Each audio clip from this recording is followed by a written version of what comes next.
Welcome, everybody, to another episode of the Haunted Vermont podcast. My name is Paul Doski, and joining us again for the second time is special guest Tom D'Agostino.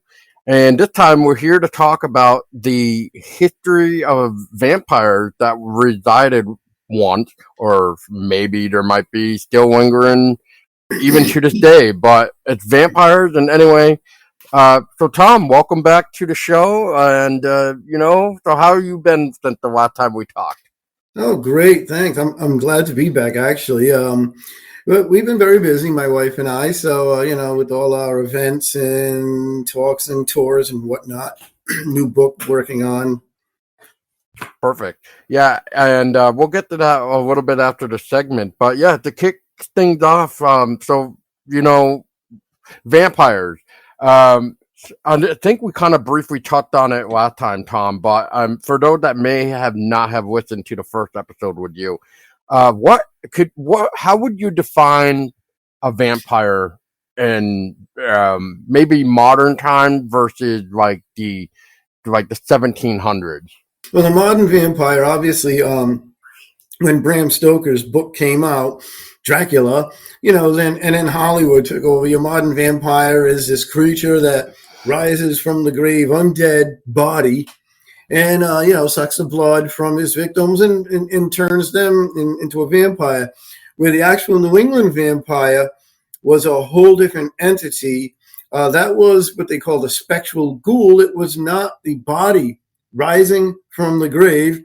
It was the spirit of the person who would rise out of the grave and feed upon the lifeblood of the living, namely their family, for fear of being caught. And then the spirit would go back into the grave and keep the body nourished in the grave. And the theory behind this, the superstition was that as long as that body remained in whole, even if it was decomposing, the spirit would continue to rise out of the grave and feed upon the living family members.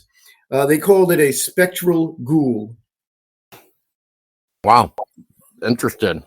What a different way to look at it. And, back in the day with Vampire 2, they called it consumption, or I think they said some other word, but, consumption would more of like tuberculosis, which we didn't really understand back in those days, unfortunately. But, and the fact that some of these bodies didn't decompose right away, isn't that a little, I don't know. I'm not a doctor, so I don't know too much about this, but would you say that's a little suspicious that they're not decomposing fast like it should? There's reasons behind it. Because when they didn't have embalming, of course, and when someone died of tuberculosis or consumption, or I think it was like dysis that they called it too, PHSI, and they would bury them, but sometimes they'd be burying them in the colder weather, where now you're putting someone in the grave, on the ground, and it's very cold. That would obviously stall the process. On other times, which has been known, that you have very rich soil, kind of strange soil, it would almost preserve the kind of soil that they were buried in, would almost preserve the body for some time, longer. There are other things like people weren't medically adept to, like the heart being almost all protein was the last thing to actually decompose. So you go in and you see this body all decomposed, or partially decomposed, and then you see a whole heart there, and you're like, whoa. That's fair.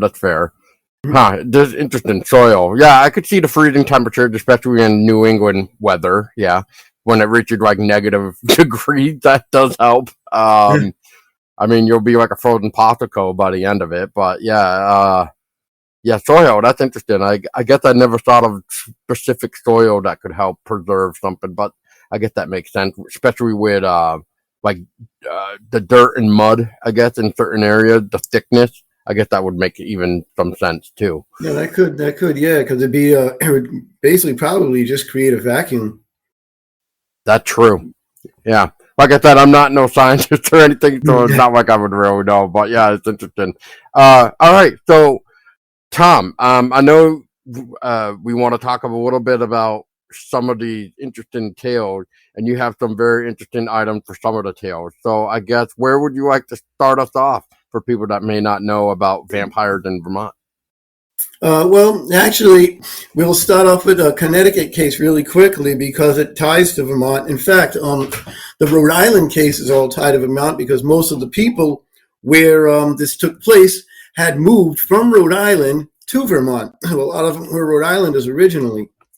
But in 1784, a documented case in the Hartford Current, or Connecticut Current, as it was called then, a man talks about how some of his family members, Isaac Johnson, was sick. And a quack doctor, they called him, or actual Romanian doctor, said, when you dig up the body, look for sprouts growing on the remains, some sort of growths of sprouts growing, and also look for a vine that may be going from coffin to coffin in the family plot. You find those sprouts and you find that vine and you cut that vine, it may just cut the out the vampire cases or whatever, it'll cut the plague out. And so they did dig up the body, and the newspaper was there and all that.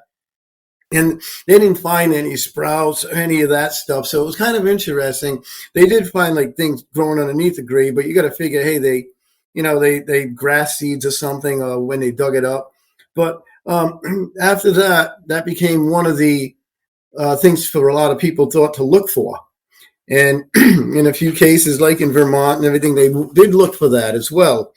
The actual cases, which is interesting, in Vermont that are documented starting as early as 1793, which is only a few years later, 9 years later, which is really great because you have Lieutenant Spaulding of Dummerston, and then you have Lieutenant Burton, or Isaac Burton, Captain Isaac Burton of Manchester, Vermont. About the same time, Isaac Burton's wife dies, and I guess, they had that thing, the typical thing, you wait a year, mourning and stuff. Well, he didn't. He met or knew Huldah, and they married really quickly, Huldah Powell Burton, and she became sick. And the townsfolk are like, yeah, it's your ex-wife coming back to take revenge. She's a vampire. And because Huldah now was exhibiting those symptoms of consumption, the blood, the delusions, the fevers, all that kind of stuff, coughing up blood. So they decided to take Rachel Harris Burton out of the ground, perform an exorcism, and basically, they'll kill Huldah. Well, they did. They actually dug her up. And the Jacob Mead and Timothy Mead, the two brothers, they actually presided over it. One, Jacob, was the blacksmith where they burned the heart, liver, lungs of Rachel, and Timothy Mead said prayers and stuff. But the wild thing about this is they didn't see the vine thingy, but what they did was they burned the heart, liver, lungs, meaning, okay, look, the body's no longer whole, so that's going to end. And they took it one more step further. They fed the ashes to Huldah with medicine, and she drank them. Which apparently didn't work because she died in September of that year. Yeah, and he was considered part of the curse too, right? Yeah. But I guess it did kind of stop, or basically it slowed it all down for the family. But yeah, this was it was just if you're going to get sick, you're going to get sick. They didn't understand it, even though Benjamin Mott had tried to isolate this tuberculosis germ in 1720. Nobody believed him until Dr. Koch in 1880s finally did it in front of a whole panel of scientists. But in the meantime, they're pulling on superstition because nobody knew. They said, you got open a window, rub some onions on you or something, whatever. And they would, these people don't forget, you're coughing across the table at each other. You're sleeping in the same bed in the winter because it's freezing cold. So the close quarters made for really fast contagion, and also sometimes wiped out whole families. The Spauldings of Dummerston, Vermont, were an example where several of them got ill, including Lieutenant Spaulding, and they died of tuberculosis or consumption. When one of the sisters got ill, they said enough's enough. And they decided to perform the ritual, and they did. They performed the exorcism on the last brother who died, thinking, there's the vine thing, it's going from coffin to coffin. Get the last coffin, and we'll have the latest vampire. And they did, and believe it or not, the sister lived to an old age. I'm not sure if it was Olive or there was another, but even the young brothers who were very strong, they said very strong and muscular, they succumbed to the disease also. Yes. Yeah. Yeah, it could have been Anna. I'm not sure. They don't specify in the history books which one actually lived, but they do one of the sisters who was ill actually got over it. And they figured, whoa, it worked. Let's do it again. Yeah, and if it was Anna, she supposedly died on January 13th, 1849, and she was roughly 81 years, 9 months, and 6 days. So, wow. Yeah, so she got, yeah.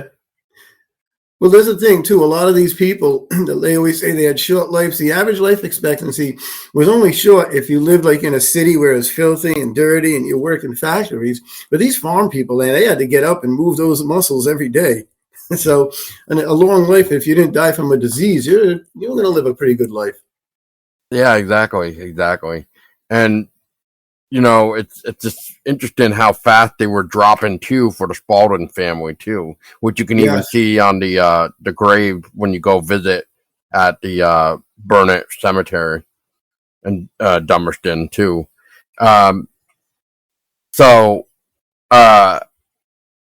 In case people don't know, too, so part of the family, I think it's just the father, right? The father, the only one that's not really buried with everybody else. Right, yeah. He's buried. It was kind of strange. I think when he died, they buried him in a certain spot, but where the original was going to be buried, the plot was prone to being flooded out and becoming like a bog. So that's why they're all not buried together. Right, and I can't remember without looking it up, but there are like a couple, like a half hour or so difference, I want to say, away from each other, which is interesting. That, you have to, basically, if you want to see one side of the family, you got to go to the other side too. So, yeah. But yeah, Manchester, what you were saying with Captain Isaac Burton, he's also another one where he was falling for the fact that the first wife was coming back, or second wife was coming back after him, this and that. There's also something about an altar to the demon vampire. I don't know if that was supposed to be like a sacrificial thing. They did make an altar. There was an altar, of course, to lay the body on and, say prayers. And then they would cut out the vitals, and then they burned them in the blacksmith's forge. Now, the funny thing about the Manchester one is, I think it was they said somewhere between 500 and 1,000 people showed up for this event.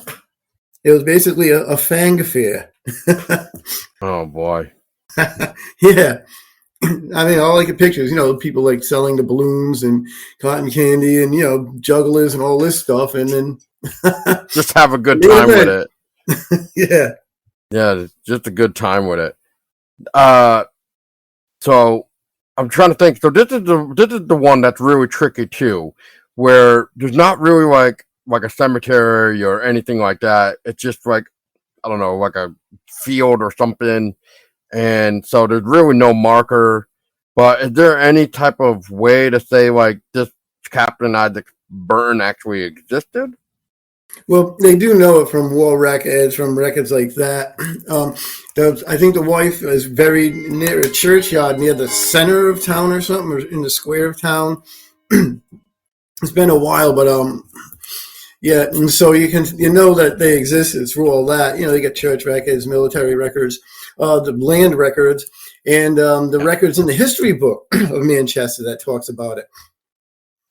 So they have a in the history Manchester book. history, and they mention it too. It's crazy.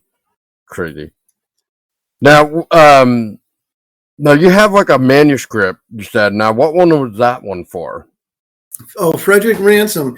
Yeah, the actual manuscript was in the library in Woodstock on the Common, and I was able. They gave me an opportunity to just make a copy of that one page where Frederick Ransom wrote a manuscript about his family and Daniel Ransom, which is a cool manuscript. I think I've got it here. Let's see if I can find it quickly. This is my really cool notebook on vampires and stuff. That's a Here's the cool donor little. screen one. Yeah, Yeah. that's that's a Here cool it is. little find too. Yep. Frederick Ransom, the second son of my father and mother, were born, and blah blah blah. And it was from the memoirs of Daniel Ransom. Now, Frederick became ill, and the Ransom family, of course, someone else's mother became ill, and the doctor. It was related that there was a tendency in our family to consumption, and that I, who am now 1894, over 80 years old, would die with it before I was 30. Now that's, and he says the idea hereditary was a superstition. It was said that if the heart of one of the family who died of consumption was taken out and burned, others would be free from it. Yeah, that's right in the manuscript. So there's their thing now, believing, if the whole family's being boom, boom, boom taken. Now, they don't mention vampire here, which was pretty interesting, but they do mention that the family was prone to consumption and that if they burn the heart, the others would be freed from it, meaning there was still some sort of spirit or something that would rise if the body wasn't basically, dissected or exorcised.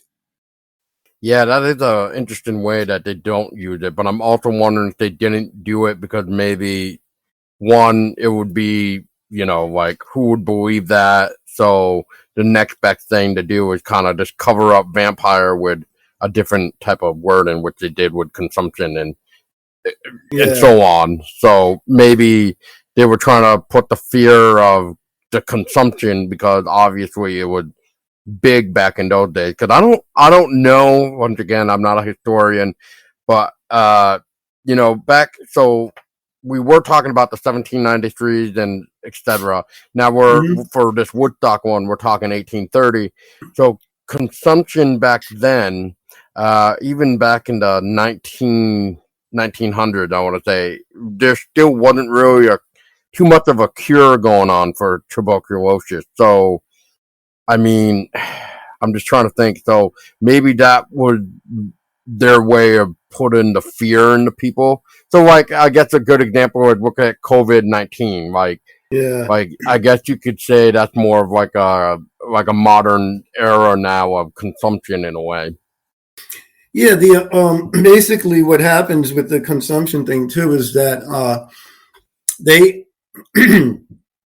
it wasn't until like World War II or something, or after World War I, where they actually began to really have something like, okay, we can inoculate people, let's do it. But the thing about consumption and tuberculosis back then is one of the treatments they thought was Colorado Springs, where the air was fresh, mountain airs.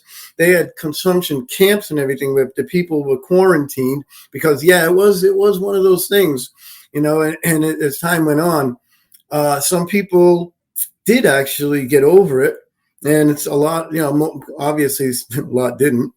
But back like from this early 1700s, Voltaire, the famous French writer, said that consumption is caused by someone else who died of consumption, their spirit coming back and either biting you or something where you can't see it, mainly like below the stomach, on the back of the neck, somewhere where you don't see it.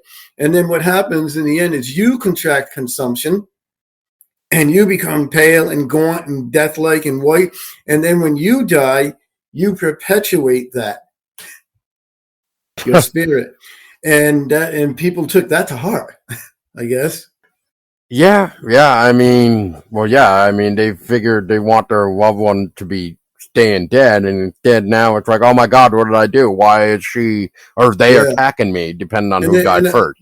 a lot of it, I think, was also the fact that, okay, you just saw your sister or your brother or your mother, your father, whatever, daughter die, and now you've got it, and you're having bad dreams because, first of all, it doesn't make you delusional. You're feverish and having delusions and and you saw that person die, so oh my God, I'm on my way now too. Nothing I can do. And now, of course, you're going to see them visiting you at night because you're having these nightmares and you're wasting away, basically. So now you're going to say, they came and visited me last night and, and now I'm sicker. Yeah. And the only cure to do now is to go to where you just buried your loved one and see if she's showing signs of no decomposing or some sort of what was it like if there's blood still in the organs or something like that. Yeah, what would happen after they died, because of two reasons. One is they didn't do embalming, so yeah, you buried them as they were. And now they died, they got blood in their lungs and everything, which when the body starts to decompose, of course, it starts to bloat the chemicals and everything, would push the blood out of the mouth. And there'd be always residual blood in the heart, obviously, and coagulating, So they see this and they're like, oh, they just fed. Because let's face Yeah, it, people, even doctors weren't like medically trained like they are today. no. So yeah, so there's a lot of that kind of controversy and conjecture as well. Well, and then we kind of go into the final era of Woodstock there with the final tale basically of a Corwin, which everybody is sort of familiar with them, which it's just family of the Corwin family who like resided, and then like all of a sudden, like the family once again is struck by this curse. They're trying to figure out what to do. And the next thing they get told is, same thing like we have learned since what was it, 1830, right? Or Yeah, same the year. Corwin thing is supposedly Oh, around sorry. 1830, yeah. Yeah, sorry, 1817 is what I mean. Oh And yeah, okay. yeah, where you said like in the unpublished manuscript to basically burn the heart. So it Yeah, sounds like from 1817, that's where I guess word was spreading. So here we are 13 years later, 1830. What an interesting number, by the way. So, and then, it's like they already knew what to do back then. So it's very interesting. So yeah, it makes me wonder if by 18, it makes me wonder from 1817 if they somehow got word of, well, if you, like you were saying earlier, like if you start seeing this, maybe go to your loved one, burn the heart, this and that, to try to see if it will break the curse or whatever you want to call it. Which I think yeah, back in the day, that's what they called it. Was yeah. you were cursed? Yeah, that was the burning of the heart and feeding the ashes to the sick became the cure du jour. Even though most of the time it didn't work, but yeah, that was the Corwin one, which they actually, according to what was written, they took a pot and they mixed, after they burned the heart, liver, lungs. They put the ashes in this pot and they put it mixed in bull's blood, and then they dug it into, they put it in supposedly in the Woodstock Common, about 15 feet deep, and put a giant slab over it. But the problem is with that, there's no Corwins buried in the Cushing Cemetery, no names of Corwins known. Dr. Joseph Gallup may have existed, but the Gallups were a Rhode Island family, and the Woodstock Common has been, obviously changed, dug up many times for all kinds of reasons, and they never found this giant slab or pot with bull's blood and ashes. So most people think this is probably one of those stories that someone may have made up and wrote and got taken to heart, like kind of like when Orson Welles was doing the Bat War of the Worlds and people believed it. Yeah, and speaking of I want to say it's the Corwin here is what I'm looking at. But they back in the day too. Let's see, when was it? It was in a newspaper article actually, and it was dated October 9th, 1890, and it was called "Vampirism in Woodstock." It's a very interesting little article. They're talking they were talking. I'm pretty sure about the. Yeah, here it is. I just wanted to double check myself, but yeah, they're saying the name of the family concerned was Corwin, and that uh, Thomas Corwin was a sometime a senator in the Congress from Ohio. So, I mean, I know this is supposedly the one where they say there's no proof that such a Corwin family existed, but then there's a newspaper article basically saying that, well, this guy named, et cetera, et cetera, what I just said, is sometimes a senator. I think I just said Thomas Corwin. Yeah. Thomas Corwin is supposedly a senator from the Congress from Ohio. So it's just interesting that, if we don't have any proof about this Corwin in Woodstock, Vermont, but yet there's a Tom Corwin that's supposedly a senator from Ohio, I guess. Well, there is a known fact that there was a great migration west about that time, and many families, picked up their belongings and went. And and probably that's also why there was a few vampirism cases in Ohio, because these people brought with them some of that superstition still, and whether they brought their family's remains or not, well, I don't know about that. It'd be pretty weird. Okay, yeah, let's go dig up Auntie Elma. She's been dead 40 years, but we'll find something.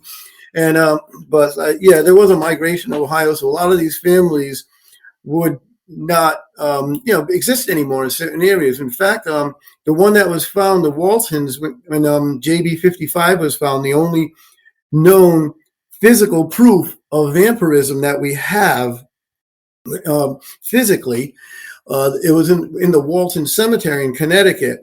And when they reburied the cemetery because it was falling out of the side of a sandbank, the Waltons came and they had migrated from Connecticut to Maryland, Ohio, California.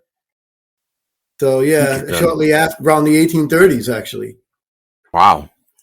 The 1830s. Now, here's a fun question that so I think I've seen pictures in this in UK. So I'm wondering if any type of cemeteries around here that you may have known, Tom. I mean, this is just a head picker scratcher now, but in the United Kingdom overseas, if they believe that somebody was a vampire, not only did they bury the body in a cemetery, but they even went one step further and put a steel cage thing around them so that they can't even rise out from the grave. So I'm wondering, is there anything similar like that around here in America? No, not that I know of, unless it's just one or two instances. It wasn't a common practice here. Also, that was for grave robbing too. And it's a big thing, back then. There was very little here as far as grave robbing. There was some. I mean, you got the universities and everything, but Hazleton State College would one. Yeah, that was the rich to have their, because I think it was Benjamin Harrison, President Harrison's son, I think, or something, was found in a one of the college labs being cut up after he was buried. So they made laws against grave robbing here, but it was still, it still was one of those things. A lot of the things like that didn't come here, like that in mort stones, which would be what you rest the coffin on when you're walking the coffin to the cemetery from maybe the church. If it was a distance, they had on the side of the road these big slabs you could rest the coffin on the way. And there's, very little, if any, in this country. So I guess those kind of things never made it. Okay. They would just cut the heart, liver out, and lungs, and that was good enough for them. Right. Yeah. I'm trying to remember. I'm looking at the thing here, but it looks like I didn't write down the name. But there was a teacher, I guess.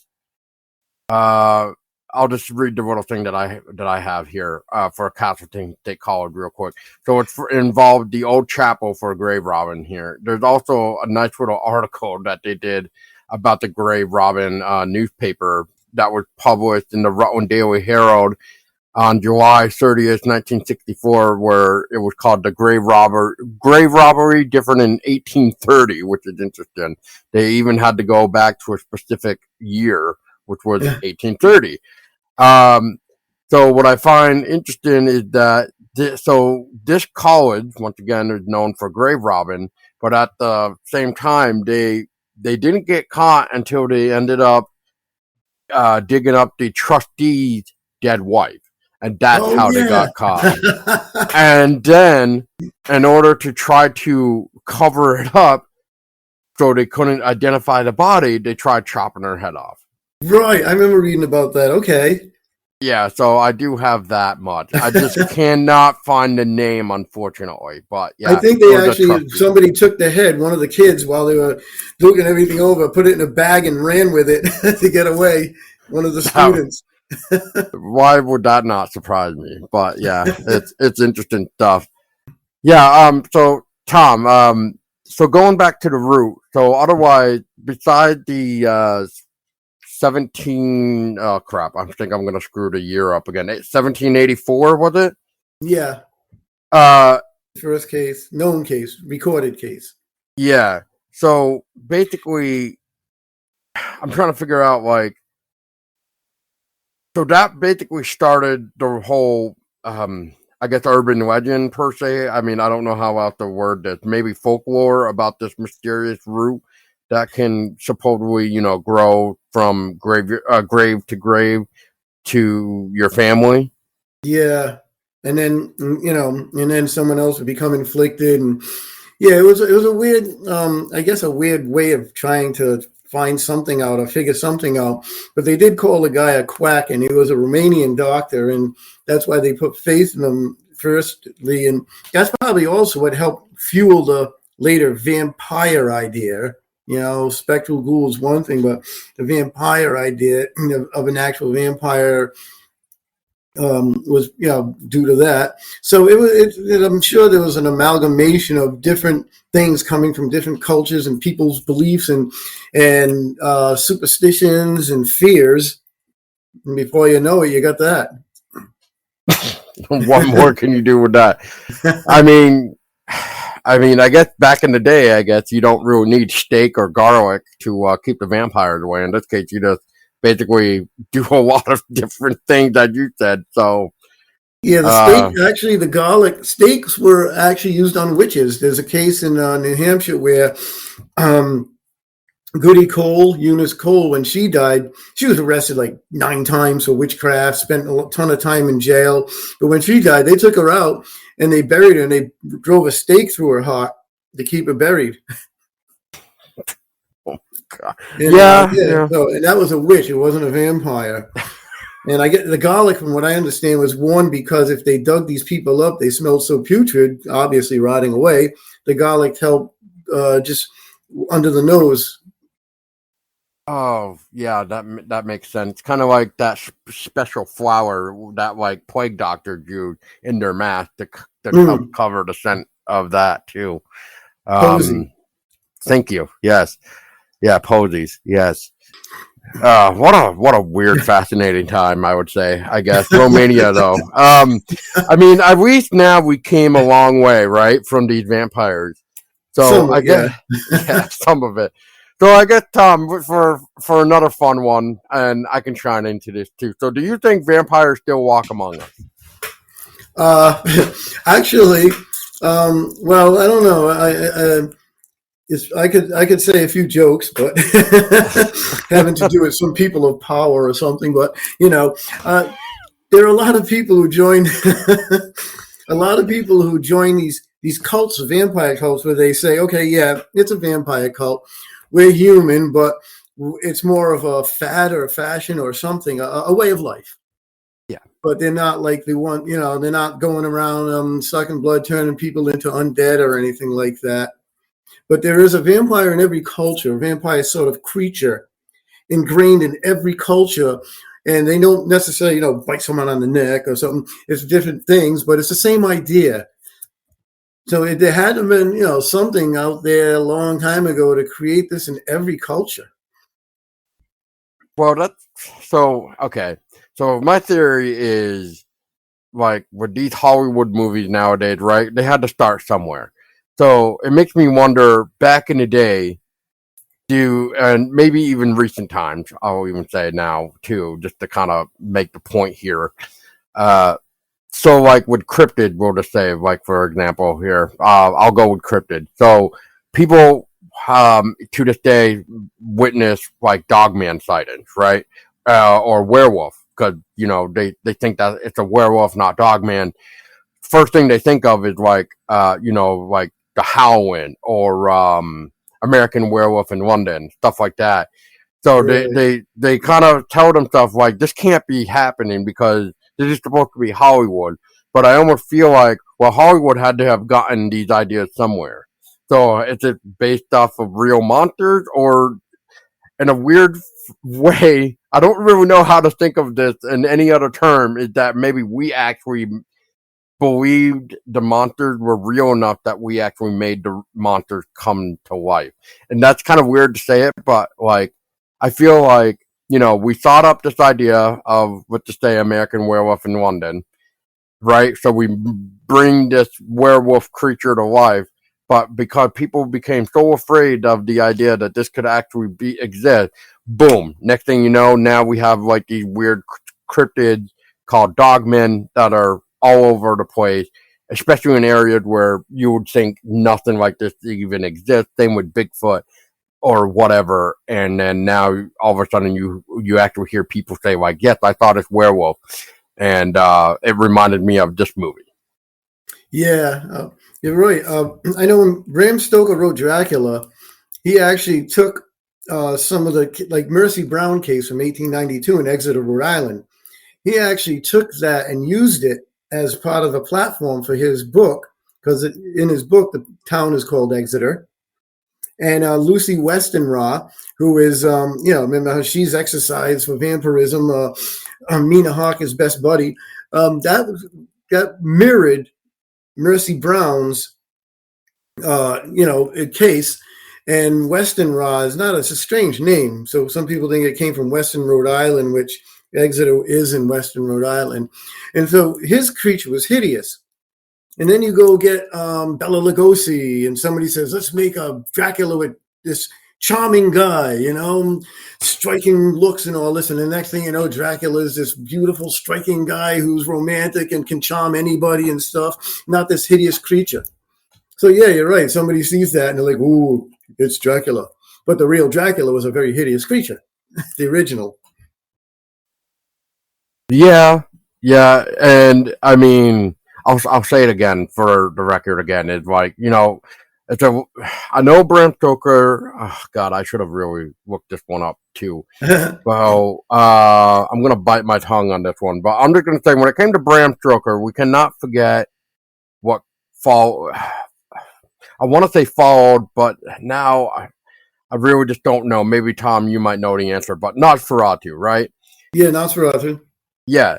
So, I mean, I know it's a Bram Stoker's family were trying to basically say Nosferatu was a ripoff of Bram Stoker's Dracula, and then I think it was the wife of Bram Stoker that were trying to get rid of all existing copies at the time of what Nosferatu.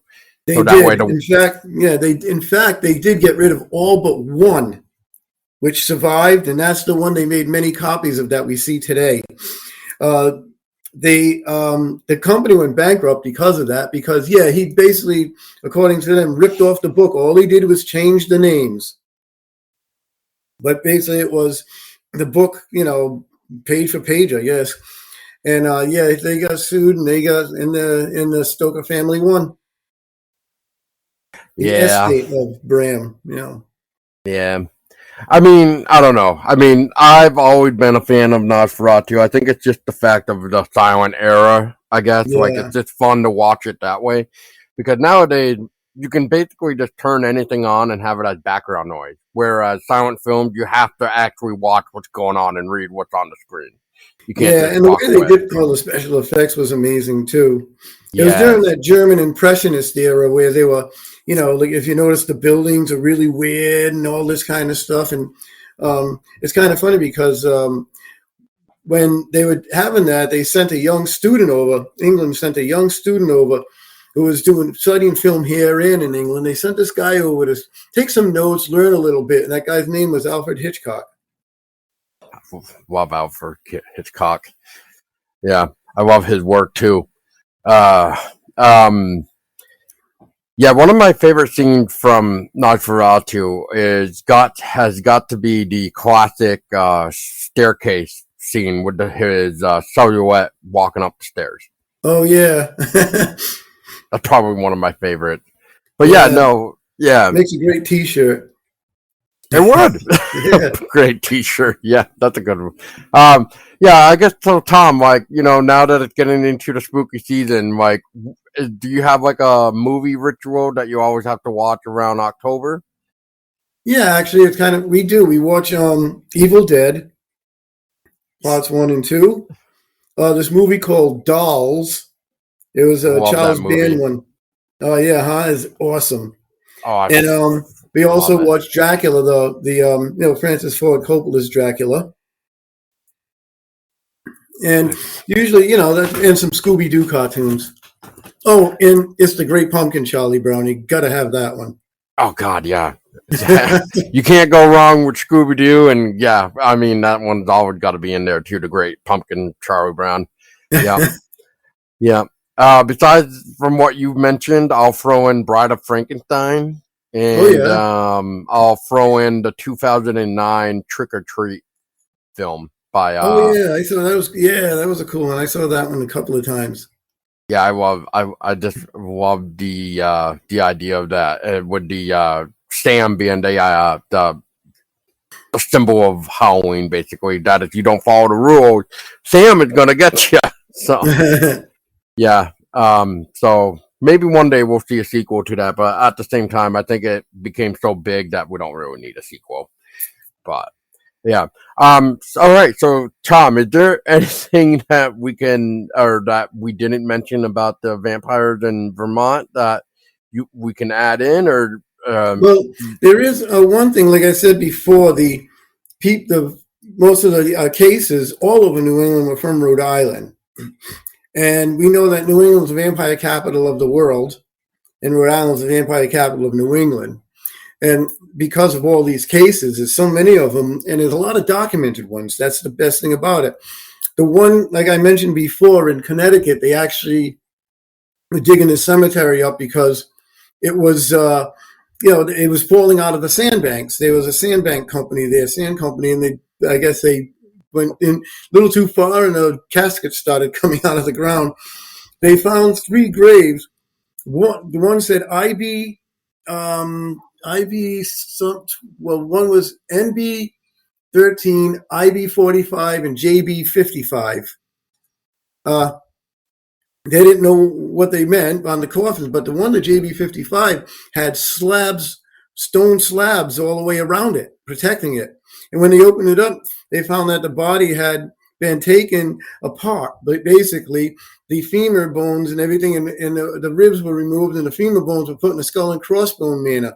What they figured was after they took it to they brought it to Washington, the Smithsonian, to study it. And they did find out this guy died of tuberculosis, and that they probably performed a ritual to save IB or NB at some point. But he was so far gone, there was nothing left, so they did that manner of exorcism. They recently found the guy's name. It was John Barber. They used a DNA test, and from that, they found out that he was exorcised around 1826 when his son Nathan Barber became sick. So this is really cool. And they used DNA testing. They was like 99.999% on that it was this man's name was John Barber. So we have not only a case of like vampirism that we actually have the physical evidence for, pictures and everything, and the bones and whatnot, but now we have a name. Yeah, that is interesting. Huh. Yeah, and just to clarify, the one in Connecticut, you're talking the town Williamton, right? It's actually Griswold. Griswold. Yeah, and in Jewett City is a little town, is a little village of that, and there was a case there too that was pretty interesting, where a bunch of reporters all showed up for them to burn the bodies of another family to Man, try talk and about cure, burning bodies, man. Yeah. I mean, Well, I that guess was that another makes thing. sense. Yeah, well, what they did in like that one and in Foster, Rhode Island, the Young family, they burned the body of the daughter while everyone stood around and inhaled the smoke, thinking that would cure them. Okay. Yep. Yep. And the funny Okay. thing about this is these people were not like dumb or stupid people. Like they were celebrated war heroes. They were part of the legislatures for their towns or, villages or even states later on. They were some of them very, very educated, but this is all they had to go by. Yeah, exactly. They at that point in time they were willing to basically do anything to test to see if it would work. That I guess that's the power of the faith that they had. I guess would be a good way of putting it. They Yeah. literally put their faith into whatever sounded good to try to get rid of the dreadful disease. Yeah, why not? And And save their family, because I'm sure they were hearing all along that it's not just one person gets sick and then dies. It's like sometimes 6, 7, a whole family is gone in a year. yeah, a perfect example would be that Spalding family. Like it was Hmm. almost like what was it? Like every couple months, I think. Right? It seemed Yeah, like. well, someone was getting sick after a while. Yeah, and Yeah, the Tillinghast lost 6 of their children in 6 months. yeah. Now that's more scary. I think 6 months, 6 children. Ugh. I couldn't even imagine living back in that type of time frame to have to. Yeah, Well, I guess in a way we kind of did, right, with COVID-19. I mean, we kind of yeah, didn't know yeah. what to do. It's still around. Yep, it is. All right, Tom. Well, last time I forgot to ask you this, so I apologize for everybody that listened to that last episode too. So I'm gonna, um, I want to ask you. So at the time of the last recording, I think you had a new book out, and forgive me, I can't even find it now. Oh, Strange New England. Here it is. You had Strange New England.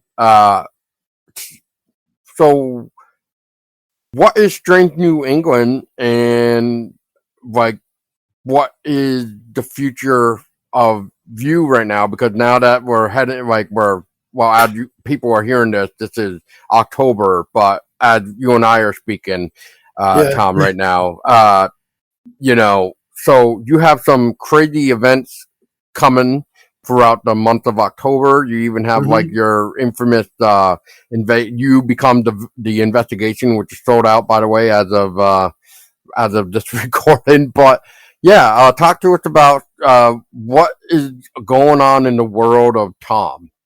Well, yeah, Strange New England. That came out last year, and that's a great book because it does. It tells about all kinds of people, really strange things about New England, the people and everything. Some are ghosts, some are just wild. Some guy brings somebody back to life. Someone leaves their whole fortune to a person they met on a Ouija board, things like that. And so, the Ouija board gets all the money and stuff, and that kind of wild stuff. Even wilder than that. But since a new book just came out called New England's Haunted Route 44. And what we did is we covered Route 44 from Plymouth, Massachusetts, all the way to Cohasset, New York, 237 miles. And it's a road trip book. And that just came out a month ago. And that one is, that's really doing well because people love road trips and, ghost stories. And we're working on our latest book, which is Ghost of King Philip's War. And that's doing about a month and a half to the publisher. Perfect, man. Yeah, Yeah, yeah. Now all eight of our Dining with the Dead events have sold out for October. But yeah, you're the investigator. We have a great dinner, giveaways, show you how to use the equipment, and you're off and running. perfect, man. Perfect. Yeah. And I know last time we were talking, we kind of touched on some equipment. Now, is there any type of new equipment that you would like to share with us this time that you would recommend for people? I know we were talking about like dowsing rods and stuff like that last time.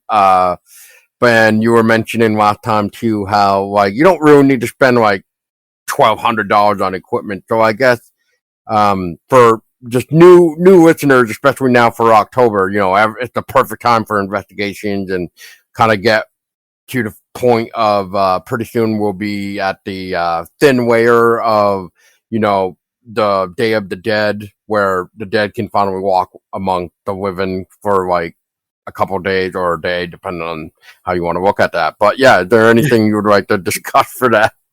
Depending on their condition, right? Yeah. Well, yeah. I mean, again, if you just have your phone and you have a voice recorder and a camera and video recording, that's great. You don't need to go out and spend 25 grand on stuff. I know people that are going out and buying these machines that show skeletons and stuff, and come to find, it's actually a glitch in the machine. It was designed for something that didn't work by Xbox. It's a cool unit. It's cool to have it and look at stuff. We play with it because I bought one for like $14 on eBay just to see why it does what it does, and it's cool. It's fun to look at and go, look, there's me walking around with green dots. But the best equipment you have is yourself. Your feelings, your gut feelings. You just open yourself up to where you are, and be courteous to energy, and just a decent recorder. I use reel-to-reels, but I know you can use small cassette recorders because they're still really good. They pick up everything. They'll pick up a mosquito buzzing past you. So that's why those are great. Then again, a nice camera. You don't have to have anything special. We use SLRs because it doesn't have an autofocus. People say, look at that orb, and it was just like a water dot or something. You can't see, but it'll focus on it because it's really close. They immediately focus on the closest thing. So if you got something like that, that's fine. The old-fashioned stuff seems to be the best still. Yeah, I'll agree with that. I mean, it is cool with some of this new stuff that they do have, like maybe one day I'll take a shot at grabbing a Boo Buddy. I don't know if I would want the big interactive one, but maybe I'll just take the $80 one, which is basically help tell me if it is being touched, basically. Oh yeah, we got one of those. Yeah, those are great. We put it in the corner, and where children might be present.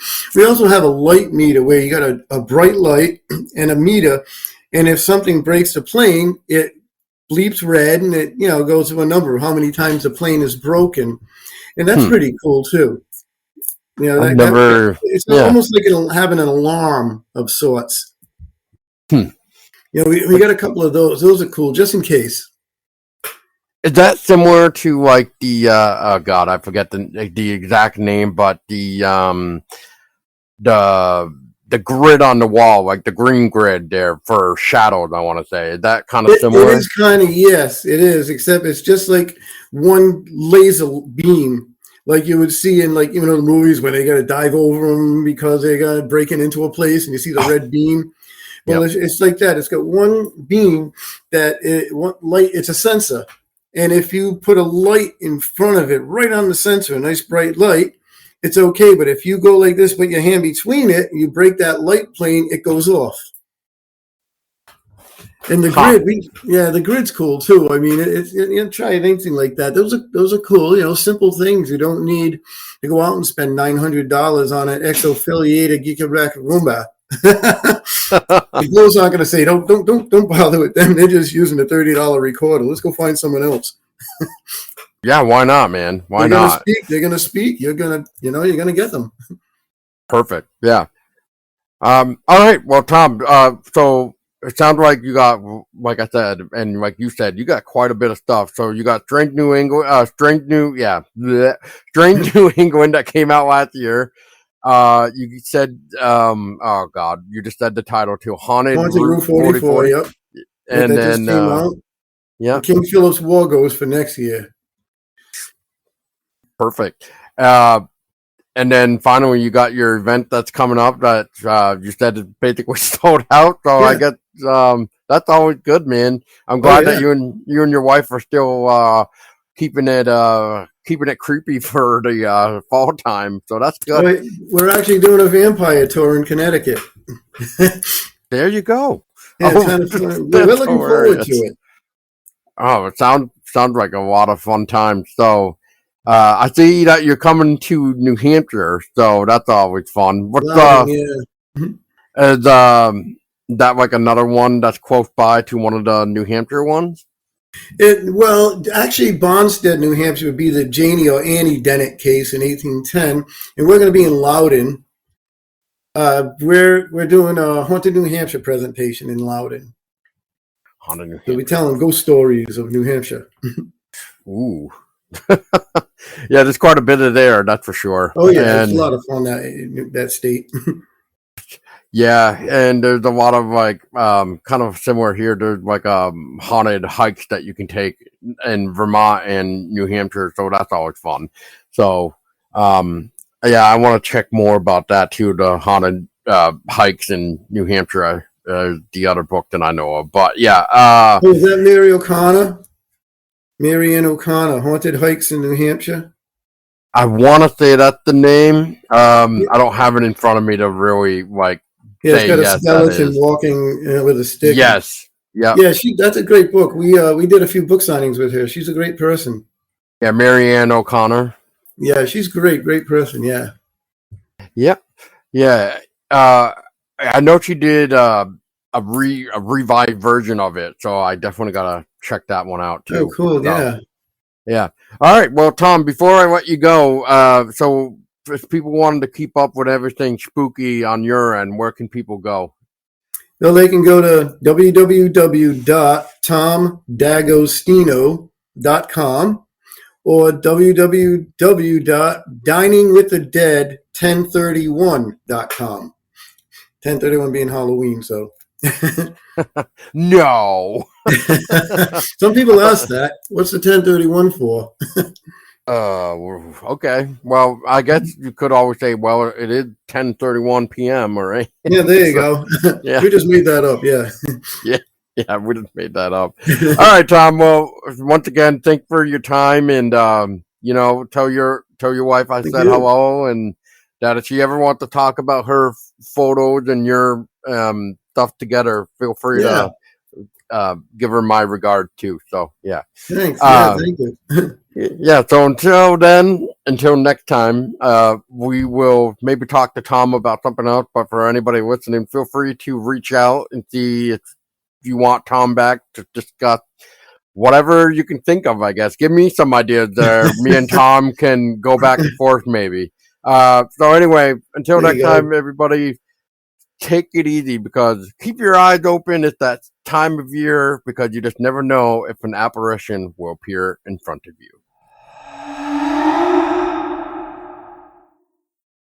So before we let you all go, we're going to actually give you one more little teaser. So here's some bonus little dialogue from Tom and I. And Tom is going to talk to us about witch windows. Yep, witch windows. This was a funny thing I came across. And it seems to have originated in Vermont. And the legend is these windows that you see, like over, just above overhangs and gables that have been added. The legend behind it is that they put these windows crooked or sideways because the witches could not fly sideways on their brooms. Therefore, they'd never be able to enter this window. More of the conservative, I guess, Yankee thought is that, well, I got this wonderful window. I just added this addition to my house. I'm not getting rid of it. I'm going to use it. and they add the addition, of course, to the house, and now there's no more light going into that room where it used to be a window, so they'll stick the window up above the addition, and of course, the roof being slanted, the window's going to be slanted. They'll do everything they can to fit it. But the witch window got its name basically because of that. The witches can't fly sideways. Which I guess we can just throw in the joke that sometimes you'll see Halloween decorations where it looks like the witches splat against the wall. I mean, that's the way I'm looking at it. So funny thing-ish is, so people may or may not know, but Vermont is also known for one singular type of witch trial, which I've already cannot say the last name again. But Widow Krieger. Oh, like Robbie Krieger of the Doors, right? Yeah, that's exactly what it is. Yeah. No, we're talking about Widow Krieger. Poor lady. So yeah, Widow Krieger supposedly was trialed because she was supposedly a witch, and the only way to prove her innocent was to basically, prove her innocent by the Duncan chair. So, I mean, yeah, we already know pretty much what happened with the Duncan chair, right, people? I mean, Tom can basically tell you the same things, which is in Punnell, Vermont, and it's right by the Hoosick River, and she had to prove she was innocent by almost drowning, which, well, if you floated, you were a witch. If you sunk to the bottom, you weren't a witch. But if you sunk to the bottom, you probably drowned. So they're like, well, she was innocent. Oops. And that seemed to have happened throughout the Salem witch trials, which, yeah. So no wonder why a lot of people died, because we human beings were way stupid back in the 1690s for sure, where we didn't realize that we can actually float. So thank God yeah. So thank God we kind of now are a little bit smarter back then, but I mean, let's just say that, at this point in time, like we kind of said about the vampires, with their face and everything, they're basically try anything to at least get what they want for results, I guess I'm going to say. Because that'll work. Yeah. So anyway, that was a little bonus content for you all about witch windows and the Only Vermont Witch Trial. So, and she did sink, and they almost drowned, and they saved her, and she was redeemed. Yes, she was redeemed. She was declared innocent because she almost died. Yes. So thank God she didn't die, because I can only imagine what would have happened. That whole river would have been cursed, I bet. And we don't want that. No. All right, people. So once again, I hope you enjoy your spooky Halloween and October, and remember to get out there and see what you can find or what is haunting you.